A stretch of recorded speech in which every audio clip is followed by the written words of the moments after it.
원합니다. 오늘 저희들이 읽을 말씀은 역대상 28장 9절에 있는 말씀입니다. 내 아들 솔로몬아, 너는 내 아버지의 하나님을 알고 온전한 마음과 기쁜 뜻으로 섬길지어다. 여호와께서는 모든 마음을 감찰하사 모든 의도를 아시나니 내가 만일 그를 찾으면 만날 것이요 만일 내가 그를 버리면 그가 너를 영원히 버리시리라. 아멘. 가수 양희은 씨가 부른 노래 중에 엄마가 딸에게라는 곡이 있습니다. 본인이 엄마 역할을 해요. 그리고 10대 후반의 가수가 딸 역할로 합니다. 엄마가 딸에게 노래하며 말합니다. 내가 너 잘 되라고, 커서 행복하게 되라고, 공부 열심히 해라, 성실하게 살아라, 사랑하라 라고 그렇게 말했는데 지금 와서 생각해 보면 그거보다는 내 삶을 살아라 라고 말했어야 했을 걸 라고 노래합니다. 딸이 엄마 얘기를 들으면서 노래를 해요. 나는 엄마에게 참 이쁜 딸이고 싶었는데 엄마가 맨날 잔소리를 해가지고 그냥 더 반항할 수밖에 없었다. 그냥 내가 내 삶을 좀 살게 해주세요. 노래 말미우력에 이제 그 양희은 씨가 이제 엄마 역할을 하면서 이렇게 얘기하죠. 되돌아보면 나는 엄마로서 잘 살지 못했다. 너는 나보다는 더 좋은 엄마가 되다오. 그 딸 역할을 맡은 가수가 노래하면서 말합니다. 나는 엄마를 알아요. 엄마가 정말 나를 사랑했다는 것을. 이러면서 서로 화해하는 것입니다. 황혼에 젖어든 가수가 이제 엄마지요. 엄마가 딸에게 해주는 말입니다. 너는 너의 삶을 살아라. 여러분 어떻습니까? 여러분들이 인생의 마지막 무렵에 이렇게 들어섰을 때, 좀 듣기가 좀 그런데 어쨌든 이제 황혼의 무렵에 들었을 때 내 딸들에게, 내 아들들에게 가장 해주고 싶은 말이 무엇입니까? 아버지 다윗이 아들 솔로몬에게 하는 말 오늘 본문으로 읽습니다. 다윗 왕이 그 왕직을 은퇴할 무렵입니다. 자신의 수건 사업인 성전 건축하지 못한 그 아쉬움을 달래면서 아들에게 과업을 넘겨주는 장면입니다. 앞에 본문이 있어요. 구절을 좀 약간 요약한 것입니다. 우리 다 같이 한 목소리로 읽겠습니다. 내 아들 솔로몬아, 너는 내 아버지의 하나님을 알고 온전한 마음과 기쁜 뜻으로 섬길지어다. 내가 만일 그를 찾으면 만날 것이라. 여기 보니까 하나님은 알라라고 아버지 다윗이 아들 솔로몬에게 말해줍니다. 알다라는 표현 동사가 나옵니다. 하나님이 누구신지 아는 거예요. 하나님이 어떻게 이 세상을 창조하시고 주관하시는 걸 아는 거예요. 하나님이 하나님이 원하시는 것이 무엇인지를 아는 것입니다. 근데 여기 이제 알다라는 단서는 히브리 원어에 보면 야다라는로 쓰여 있어요. 근데 그 단어는 부부가 성관계를 맺으면서 살아간다라는 그 정도로 안다라는 의미를 갖고 있습니다. 그러니까 어쩌다가 풍문으로 들어서 아는 게 아니에요. 머리로만 들어서 아는 게 아니에요. 서로가 관계를 맺고 깊이 아는 겁니다. 서로 함께 살아가면서 인생의 이것저것 단맛 쓴맛 다 보면서 서로 알게 되는 것. 그런 식으로 아는 겁니다. 아버지 다윗이 아들 솔로몬에게 얘기해요. 하나님을 이렇게 알아야 할 것이다. 여기에 보면 섬길지어다 라고 아버지가 아들에게 하나님을 섬기라 라고 말합니다. 섬기다 라는 동사가 나오네요. 하나님을 알고 하나님을 섬기라고 얘기합니다. 하나님을 예배하는 것입니다. 하나님의 가르침을 받고 하나님의 뜻대로 사는 것입니다. 하나님이 원하시는 일이 있는데 그 사역에 참여하는 것을 의미합니다. 근데 그렇게 섬길 때 온전한 마음으로 섬기라라고 말해요. 온전한 마음이니까 한 마음이에요. 이게 갈라선 마음이 아니라 한 마음으로 하나님을 섬겨야 됩니다. 한쪽은 세상을 두고요. 한쪽을 하나님을 두고 자꾸 하나님을 예배하는 게 아니고 온 마음을 다해서 하나님을 바라보고 하나님을 예배하며 살아가는 것입니다. 여기에 보니까 또 기쁜 뜻으로 섬길지어다 라고 그렇게 얘기했어요. 억지로 하는 것이 아닙니다. 남들이 시키기 때문에 막 투덜투덜대면서 두덜거리면서 할 수 없이 하는 게 아니에요. 자원하는 마음으로 하나님 사역에 참석하라라고 그렇게 권면합니다. 아버지 다윗이 아들 솔로몬에게 권면하는 거예요. 하나님을 알아라, 하나님을 섬겨라. 그리고 또 아버지가 뭐라고 얘기하면 하나님을 찾으라, 그러면 만날 것이다 라고 가르칩니다. 찾으라 라고 그렇게 얘기했네요. 너가 내 인생을 살아가면서 너가 너의 삶 속에서 하나님을 찾아야 할 것이다 라고 권면하고 있습니다. 하나님이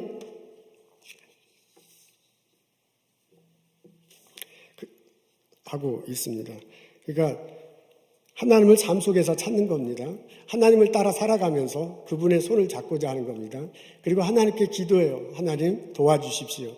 라고 이렇게 인생을 살아가면서 하나님을 찾아야 할 것을 권면합니다. 그러면 하나님이 만나 주실 거다. 하나님이 너의 기도를 들어주실 거다. 하나님이 너의 손을 잡아주실 거다. 하나님이 너의 삶을 인도하실 거다. 그래서 결국은 너의 삶이 복의 삶이 될 것이다 라고 아버지 다윗이 아들 솔로몬에게 권면하는 내용입니다. 아버지 다윗이요, 아들 솔로몬에게 왕으로서 은퇴할 무렵에 한 말씀인 듯 여겨집니다. 이제 아들이 왕이 돼서 나라를 이끌어 갈 텐데 그 왕에게 인생의 좌우명과 같은 말씀을 해주고 싶을 때 해준 말입니다. 아버지가 아들에게 말해요. 하나님을 알아라, 하나님을 찾아라, 하나님을 섬겨라. 그러면 하나님이 내 삶 속에서 만나주시고 너를 이끌어주시고 너에게 복을 내려주실 것이다. 아멘. 솔로몬이 왕이 되었을 때 아버지가 해주신 그 말씀 그대로 하게 됩니다. 솔로몬은 알았습니다. 솔로몬은 하나님이 계심을 알았습니다. 그 하나님이 이 세상을 창조하시고 만들어 가세요. 그 하나님이 다윗 왕가를 선택하시고 본인을 왕으로 세워주셨어요. 그리고 그 하나님이 본인을 통해서 이스라엘 백성들을 이끌고 그리고 성전을 건축하기를 원하신다는 것을 알았습니다. 솔로몬은 또한 자기 자신을 알았어요. 그런 하나님의 뜻에 비해서 그 하나님의 뜻을 실천하기 위해서 이 많은 사람들을 이끌어가기 위해서 자기는 너무나 부족한 사람이에요. 그래서 뭐라고 얘기하냐면 하나님 저는 너무너무 부족해서 어린아이 같습니다. 걷지도 못하는 것. 이 수많은 사람들에 비하면 하나님이 원하시는 거에 비하면 나는 걷지도 못하는 어린아이 같습니다. 라고 그렇게 자신의 부족함을 솔직히 알았습니다. 솔로몬은 하나님을 찾습니다. 그는 왕이 되자마자 제단을 쌓고 하나님께 기도해요. 하나님, 나는 하나님 이 세상을 만드심을 압니다. 주관하심을 압니다. 하나님의 뜻이, 나를 향한 주님의 뜻이 무엇인 줄 압니다. 근데 그것을 내가 감당할 능력이 없으니 나에게 지혜를 주시옵소서. 나에게 지식을 주시옵소서. 내가 이 성전을 지을 능력을 허락하시옵소서. 그렇게 하나님을 찾고 하나님께 기도했습니다. 솔로몬은 살아가면서 하나님을 섬깁니다. 실제로 하나님께서 맡겨주신 백성들을요 잘 이끌어갔습니다. 지혜와 지식을 가지고요. 그리고 하나님께서 본인에게 맡은 최대의 과업이 성전을 짓는 건데 그 성전을 본인의 삶 속에서 지어 나갔습니다. 다윗을 통해서 주신 설계도가 있거든요. 그 설계도 그대로 했습니다. 다윗이 준비한 그 여러 가지 재료들이 있거든요. 그리고 다윗이 소개한 그 아주 최고의 사람들이 있거든요. 그런 사람들과 함께 성전을 지었습니다. 하나님은 실제로 솔로몬 삶에 임재하셔서요. 솔로몬을 만나주셔요. 그리고 솔로몬이 원하는 대로 지혜와 지식을 주십니다. 솔로몬이 원하는 대로 성전을 짓도록 능력을 허락하십니다. 어느 날 솔로몬이 왕이 되었을 때 두 여인이 찾아오잖아요. 아기를 데리고 왔어. 하나를. 그러면서 말하는 게 이게 둘 다가 닭이 아기라고 막 서로 아우성입니다. 그때 솔로몬이 어떻게 했는지 여러분 다 기억하시죠? 칼로 쳐라. 그리고 둘로 나눠줘라. 그랬더니 그 중에 한 여인이 얼굴이 새파래져가지고서는 제가 포기하겠습니다만 그 사람이 진짜 엄마다. 라고 지혜를 가지고 나라를 이끌어갔습니다. 솔로몬이 성전을 지었어요. 하나님이 다윗을 중에서 그 설계도 그대로 아주 최고의 사람들과 최고의 재료를 가지고 성전을 지었습니다. 하나님이 그 삶에 그 삶에 임재하시잖아요. 그래서 솔로몬에게 큰 은혜와 은총을 주십니다. 솔로몬이 하나님을 알고, 솔로몬이 하나님을 찾고, 솔로몬이 하나님을 섬기며 살아갈 때 하나님께서 그 삶에 임하셔서 인도하시고 축복으로 도와주신 것을 볼 수 있습니다. 오늘 저는 이 대목을 읽으면서 저희 교회 어린아이들이 생각납니다. 우리 자녀들에게도 이 가르침이 그대로 전해졌으면 좋겠습니다. 하나님을 아는 것이 이 세상에 어떤 것보다 가장 소중한 것이다. 하나님을 찾는 것이 너의 인생에서 가장 중요한 것이다. 하나님을 섬기는 것이 너가 살아가면서 가장 먼저 해야 할 일이다. 나는 이 음성을 듣고 하나님을 알고 하나님을 찾으며 하나님을 섬기며 우리 자녀들이 살아갔으면 좋겠다 하는 바람을 가져봅니다. 우리 자녀들이 이런 삶을 살아갈 때 하나님이 우리 자녀들의 삶에 임재하시고 하나님이 자녀들 삶에 만나주시고 손잡아주시고 복된 삶으로 이끌어 주실 줄로 믿습니다. 이 고백과 이 은총이 우리 자녀들 삶에 일어나기를 주님의 이름으로 축원합니다. 아멘. 여름 성경학교를 시작합니다. 유아부 여름 성경학교는 이번 주 중에 시작하고요. 초등부 여름 성경학교는 다음 주 중에 합니다. 이게 여름 성경학교 하면 이따 다 모여가지고 교회에서 막 시끌벅적하고 그냥 우리 어린아이들도 모이고 선생님들 모이고 중고등부 학생들이 이럴 땐 좀 보조교사로 해서 그냥 북적북적 해야 되는데 그래야 이 여름 성경학교 신이 나는데 올해는 그렇게 못하게 됐습니다. 하여간 이 사태가 이래가지고요. 온라인으로 한다고 합니다. 그러니까 온라인으로 하니까 이게 전혀 새로 해보지도 못한 여름 성경학교는 해야 되는데 선생님들도 해보지 못하고 어린이들도 해보지 못한 방법으로 부모님들도 지금 해보지 못한 방법으로 해야 되기 때문에 아주 큰 챌린지입니다.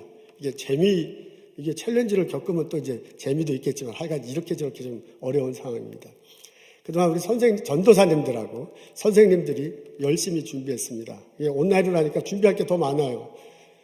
그래서 다 이게 만들어서 웹사이트도 만들고 동영상도 올리고 지금 난리법석을 몇 주 동안 떨었습니다. 그리고 우리 전도사님 선생님들이 활동 그 작품을 보내줬을 겁니다. 유아부는 벌써 받았을 거고 초등부는 아마 지금 갈 걸로 그렇게 알고 있습니다. 제가 지난주에 보고받기는 유아부가 거의 25명이고 초등부가 30명 정도 이렇게 등록했다고 하는데요. 일주일 사이에 더 등록했을 것입니다. 우리 전도사님하고 선생님들이 아주 애써서 준비를 하는데 이게 어린아이들이 다 같이 교회에 와서 이렇게 보는 데서 하면 참 좋은데 이게 보이지 않으니까 더 힘듭니다. 그래서 그 어떤 때보다도 부모님들의 도움이 필요합니다. 그냥 재료 다 막 전도사님과 선생님들이 애써서 준비하고 그리고 이제 다 재료 보내줬는데 부모님들이 이렇게 받아보고 너 해? 컴퓨터 켜놓고 알았지? 잘해. 그리고 다른 방에 가시면 이게 별 효과가 없어요. 그래서 이제 엄마도 아빠도 다 지금 바쁘잖아요. 다 바쁘고 재택근무를 하시면 저기 보고 해야지. 재택근무를 하시면 일이 더 많다면서 회의하느라고 정신이 없다고 제가 얘기 들었습니다. 근데 이제 바쁜 거 다 아시는데 힘드신 거 다 아시는데 그 여름 성경학교 때 이 어린이를 위해서 아들을 위해서 딸을 위해서 시간을 내주시고 꼭 참석해 주시면 좋겠습니다. 제가 듣기에 첫 번째 하는 시간은 줌으로 일단 만난다고 그래요. 그때 꼭 참석을 하셔서 어떤 학생들이 참석하는지 그리고 부모님들은 이제 누가 참석하는지 알고 서로 격려하는 이런 시간을 가졌으면 참 좋겠습니다. 이렇게 될 때 이제 처음부터 끝까지 잘 참석을 해야 이게 아이들도 좀 신나고 많이 배울 것입니다. 이번에 여름 성경 학교를 아이들과 같이 참석하면서 우리 집에 있는 부모님들 아이들과 같이 참석하면서 마음속으로 아이들한테 얘기해 주세요. 하나님을 알아야 된다.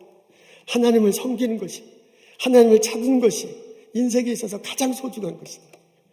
그 마음 갖고 어린이들과 함께 같이 우리 줌 통해서 전도사님 선생님들과 같이 온라인으로 여름 성경학교 할 때 놀라운 은혜가 있을 줄로 믿습니다. 우리 선생님들 전도사님들 여기 참석했는데 그리고 부모님들 서로 격려하는 마음에서 박수 한번 했으면 좋겠습니다. 이 본당 안에서 우렁차게 열리는 그 박수 소리가 들리시는지 모르겠습니다. 오늘 와주셔서 감사합니다. 물론 집에서 일터에서 온라인에 참석해 주신 여러분들도 감사합니다. 한국에 오경민 목사님이라는 분이 계셨습니다. 1960년대, 70년대 이제 한국에서 목회하셨던 분이에요. 감리교 목사님이신데 초대 감독님을 하셨고요. 우리 감리교에서는 아주 잘 알려진 목사님입니다. 그분이 쓴 글을 한번 읽은 적이 있습니다. 오래전에 읽은 적이 있는데요. 이분이 1949년도에 충청남도 예산에 처음 목회를 갔습니다. 이제 전도사로 간 거죠. 예산 제1감리교회였다고 그래요. 근데 그때가 49년이니까 한참 이제 전쟁하고 막 그러는데 그 얼마나 가난했는지 하여간 무진장 막 충청도에서도 그 시골에서 무진장 가난한 곳에 갔습니다. 가서 이제 담임 전도사님이 열심히 목회를 해가지고요. 이 교회가 부흥했대요. 이제 어른들이 한 100여 명이 좀 됐는가 봅니다. 근데 그때 당시에는 50년대, 60년대는 어른들보다 애들 숫자가 많았어요. 주일학교, 원래 나라 인구 분포가 그랬잖아요. 이 교회에도 주일학교로 오면서 애들이 부모님들보다 어른들보다 훨씬 많았습니다. 근데 어른들이 좀 한 100여 됐고 어린아이들은 아주 굉장히 많았는가 봅니다. 그래서 여러분 보시는데 그 왼쪽에 그 약간 집처럼 생긴 교회당이었는데 거기서 예배드리기가 너무 벅찬 거예요. 그래서 건축을 합시다 하고 건축을 하기로 했답니다. 1954년도에 건축을 하기로 했는데 그 교회에서 건축하자고 결정은 쉽게 했는데 결정이 쉬운데 이거 실행하기는 너무너무 어려워요. 교우들이 그때 이제 막 6.25 전쟁이 막 끝난 무렵이네. 54년도면 끝난 무렵이라 대한민국 전체가 다 먹고 살기가 힘든 거야. 그냥 교회 건축은. 거기다가 이상하게 그 동네에 갔더니 예산에 갔더니요. 예산 전체 마을에 그래도 그 시골에서 잘 사는 분들은 좀 산다는 분은 전부 교회를 안 나오고 그 마을에서 진짜 똥구멍이 찢어지게 하는 분들만 교회에 오시는 거예요. 그래서 이제 교회를 져야 되는데 도대체 이게 건축 헌금이 되지 않습니다. 그래서 여러 가지 방법을 모색하다가 주일날 아침은 다 금식을 하고 밥 안 먹은 그걸 쌀로 가져와서 그 쌀로 팔기도 하고요. 채소, 야채 이런 거 팔아가지고 어떻게 그냥 헌금하기도 하고 그거조차도 막 힘든 사람은 주변에 거기에 큰 하천이 흘렀대요. 근데 그 하천에 가면 모래가 있는 거예요. 모래하고 그 하천에 그 맨질맨질한 돌이 있잖아요. 그 돌을 주워다가 이제 둘을 주워 갖고 옵니다. 근데 이제 그 전에 교회를 짓는다고 하니까 동네 마을 사람 한 분이요. 교회 땅을 자기의 땅이 있는데 이분은 교회도 다니지 않는 사는 분인데요.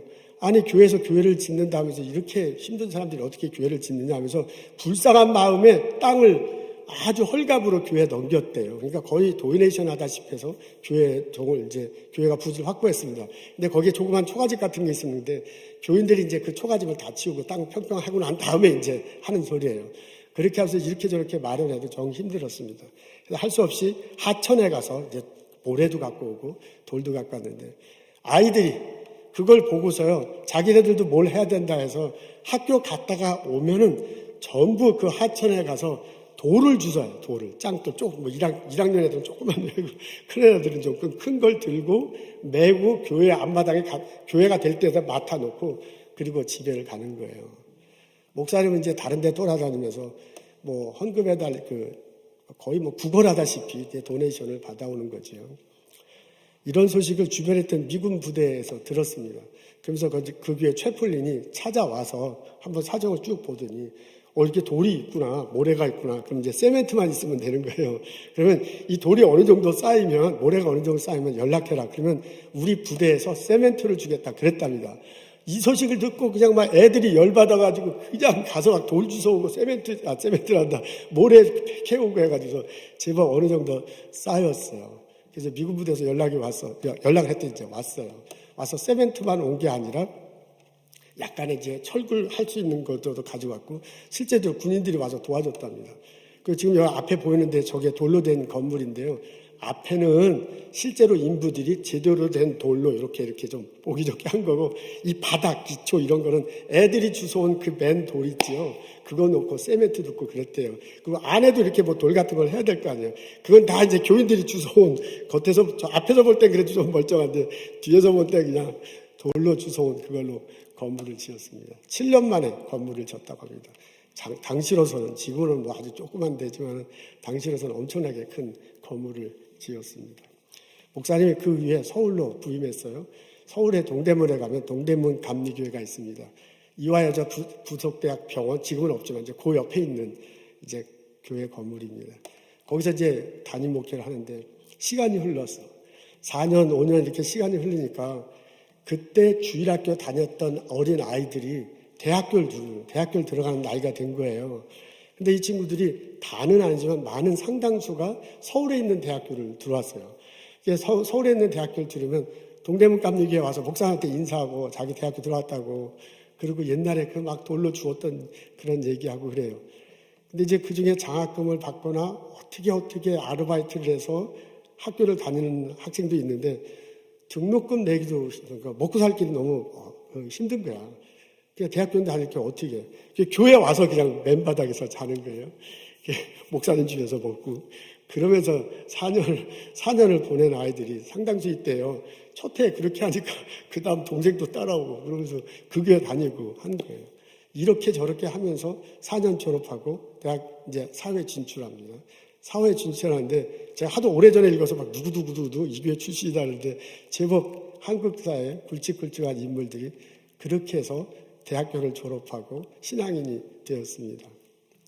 글 말이요. 그리고 그 교회 출신들의 목사님들이 많아요. 감리교 목사들이 많이 나왔습니다. 그래서 그 글을 쓰면서요, 그 오경린 목사님이 그 마지막에 뭐라고 그러냐면은 자기 전도사 시절에 초임 전도사 때에 막 너무 힘들게 장로님들하고 교인들하고 어떻게 하면 눈에 보이는 교회를 짓까 막 파둥파둥 하다가 그 전도사 시절을 다 보냈는데 나중에 지내고 보니까 어린 아이들 마음속에 눈에 보이지 않는 더 큰 교회 건물이 지어졌더라. 그 얘기예요. 우리 여름 성경학교를 지내고 있습니다. 엄마가 아빠가 아이들과 함께 같이 성경 공부에 참석할 때, 우리 전도사님 선생님들 줌으로 하는 것에 열심히 참석할 때 아이들 마음속에 보이지 않지만 성전이 지어져 갑니다. 아이들에게 가르쳐 주십시오. 하나님을 알고 하나님을 찾고 하나님을 섬기는 것이 인생에 있어서 가장 행복한 일이다. 기도하겠습니다. 하나님, 여름 성경학교를 맡습니다. 애써 수고한 전도사님들, 선생님들, 우리 학부모들, 같이 참석할 어린아이들을 기억하옵소서. 은혜로 함께 하시옵소서. 잘 가르쳐주고 잘 배울 수 있도록 도와주옵소서. 어린아이들 마음속에, 영혼 속에 하나님이 살아계시다. 그분을 아는 것이, 그분을 찾는 것이, 그분을 섬기는 것이 인생에 있어서 가장 소중한 일이다 라는 것을 깨달을 수 있도록, 그것을 붙들며 인생을 살아갈 수 있도록 하나님 도와주시옵소서. 우리 자녀들이 성장해서 어느 곳에서 어떤 역할을 하든지 간에 주님이 함께 하시고 주님이 인도하시고 주님이 복을 내려주셔서 건강하고 행복하게 살게 하옵소서. 이 땅의 지도자가 되고 이 땅을 이끌어가는 우리 어린 아들, 우리 딸들 될 수 있도록 주께서 복을 내려주옵소서. 하나님, 어려운 시기를 지나고 있습니다. 병들어서 힘들어서 고통스러워하는 형제자매들이 있습니다. 하나님께서 축복하셔서 회복시켜 주옵소서. 치료해 주옵소서. 건강케 하시옵소서. 하나님, 스몰 비즈니스를 운영하느라고 애타고 수고하는 형제자매들이 있습니다. 그 가게에 주님 함께 하셔서 살 길을 어떻게 해야 될지를 갈 길을 열어주옵소서. 우리 손님들 오게 방문하게 하시고 그분들 서로 섬기며 활성화될 수 있도록 그 가게를 복을 내려주옵소서. 우리 의료진, 병원에서, 약국에서, 의료 현장에서 수고하는 형제자매들이 있습니다. 잘 섬기게 하시고 하나님 잘 그리스도의 사랑을 베풀게 하시고 또한 건강할 수 있도록 하나님께서 도와주옵소서. 오늘 기쁜 마음으로 주님께서 주신 많은 것들을 기억하며 하나님께 예물 드립니다. 우리의 예물 받아 주시옵소서. 하나님 감사합니다. 예수님 이름으로 기도합니다. 아멘.